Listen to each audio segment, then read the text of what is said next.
વર્ષોથી કોંગ્રેસમાં અને આમ આદમી પાર્ટીમાં કામ કરતા ઘણા કાર્યકર્તાઓ ભારતીય જનતા પાર્ટીમાં સામેલ થયા છે. મુખ્યત્વે મૌધામાં 5 ટર્મથી નટવરસિંહજી ધારાસભ્ય તરીકે કામ કરતા હતા. એમના દીકરા ઇન્દ્ર વિજયસિંહ 1 ટર્મ સુધી ધારાસભ્ય તરીકે રહ્યા. એ આજે પૂર્વ ધારાસભ્ય ઇન્દ્ર વિજયસિંહજી ભારતીય જનતા પાર્ટીમાં જોડાણા છે. એવી જ રીતે ગત વિધાનસભામાં આમ આદમી પાર્ટી અને કોંગ્રેસમાંથી ચૂંટણી લડેલા 3 જેટલા નેતાઓ પણ જોડાણા છે. જિલ્લા પંચાયતના લગભગ 12 થી 13 જેટલા સદસ્યો આજે ભારતીય જનતા પાર્ટીમાં જોડાણા છે.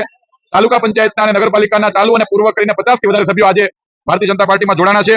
ગ્રામ પંચાયતના સરપંચો લગભગ 50 જેટલા જોડાણા છે. દૂધ મંડળીના ચેરમેનશ્રીઓ એમની આખી ટીમ સાથે લગભગ 75 થી વધારે દૂધ મંડળીના સભ્યો અમારી સાથે જોડાણા છે. આમ કુલ મળીને 1500 થી વધારે આમ આદમી પાર્ટી અને કોંગ્રેસના પ્રદેશ લેવલના સંગઠનમાં કામ કરતા હોય તેવા અલગ અલગ જિલ્લા કક્ષાની તાલુકા કક્ષાની જવાબદારી સંભાળતા કાર્યકર્તાઓ આજે વિકાસની રાજનીતિ સાથે આદરણીય નરેન્દ્રભાઈ મોદી સાહેબે લોકોને આપેલા વચનો પૂર્ણ કરીને નરેન્દ્ર મોદીની ગેરંટી પર ભરોસો કરીને ભારતીય જનતા પાર્ટીમાં જોડાણા છે. હું ગુજરાત પ્રદેશ ભારતીય જનતા પાર્ટી વતી સૌ જોડાયેલા મિત્રોનું પાર્ટીમાં સ્વાગત કરું છું.